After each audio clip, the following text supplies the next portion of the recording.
Hello everyone， 欢迎来到 Eddie Go Around。大家看到我这么素颜，或者是看起来穿睡衣，今天是来到哪里了？没错，今天是来到医院，因为这一次难得回台湾，然后想要做一个睡眠检查，所以现在是在医院。然后他叫我9点来报到，就是晚上9点。那隔天的早上6点可以离开。那在这个之中，就是我在这边睡一觉啊，他就会用一些仪器来检测我的睡眠品质跟睡眠状况。那我们看一下，到底等一下会发生什么事吧。Let's check out。为什么会来做这个睡眠检测呢？其实是因为我打呼真的是有一点大声。有一次我在抱我前女友的时候，就摸到耳机，然后他就说，因为我睡着的时候他要戴耳机，我顿时一阵尴尬呀，哈哈。记得在大学毕业旅行的时候，同寝室的同学给我一个称号，叫做雷神索宇。我的打呼就跟雷神一样。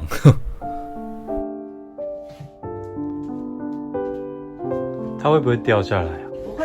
如果真的你翻得很夸张有掉，我们在监控室会知道。OK， 所以掉了知道。Hello everyone， 我希望没有吓到大家，因为我现在身上全部都是仪器，而且现在在医院的这个睡眠中心里面，所以讲话不能太大声。那其实他放了非常多的仪器在我身上，然后其实它都贴得很好，所以动的时候它不会掉下去。那像他头上这边就有脑波，他说他会测脑波，然后这边是测说鼻子有没有气，然后测这个嘴巴会不会张开，然后看一下这个震动，然后这个胸腔这边是说你的胸在呼吸的时候会不会有起伏，假如说你的胸有起伏，可是空气没有进去的时候，他会知道。那下面也是有一大堆这线，就是不太方便给大家看这样子。那因为我也有担心，就是说我睡一睡它会不会掉下去，然后医生是跟我说，就是他会在别的房间监控，所以就是这个数据会一直在跑。那这个数据会采6个小时的数据，就是睡眠的品质啊，什么一些比较细节的来判断你的睡眠有没有问题。那假如说这个线掉的时候，他在另外一个房间监控的时候，他其实是会看到的。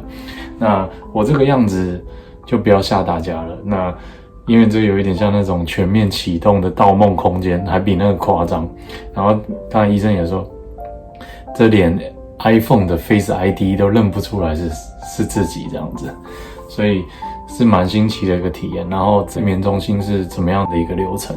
那结束之后再跟大家说，整体的感觉或者是整体的结果如何？可是如果有隐私的话，应该是不会说了。OK， 大家晚安哦。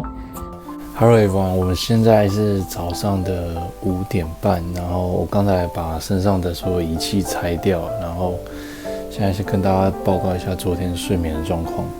那其实老实说是不太好睡，因为机器的线路一直在旁边，就是不好翻，然后一直很怕就是一翻哪一个机器就会掉，而且它一直那个线有那个限制，就是说你不能移太远，所以其中有睡醒了几次这样子。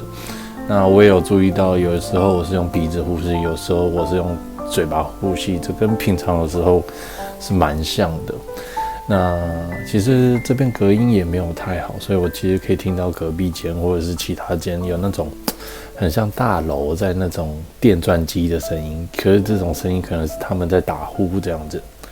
那整体的体验还是可以的，可是当然是不能跟在家里睡觉的舒适程度比较啦，因为在家里睡觉你就随便，因为我就喜欢抱着一个枕头睡啊，那这边就没办法，而且它限制了你很多的动作这样子。那假如说你中间要起来上厕所，你其实还是要按那个服务铃，那把仪器先拆掉之后再去上厕所。所以这是基本的跟大家报告一下，就是说昨天睡觉然后怎么样这样子。那因为今天早上是5点半，那已经收集了6个小时的资料了，所以他之后会拿这一段睡眠的资料去分析这样子。那因为我才刚醒，所以先这样子哦，谢谢。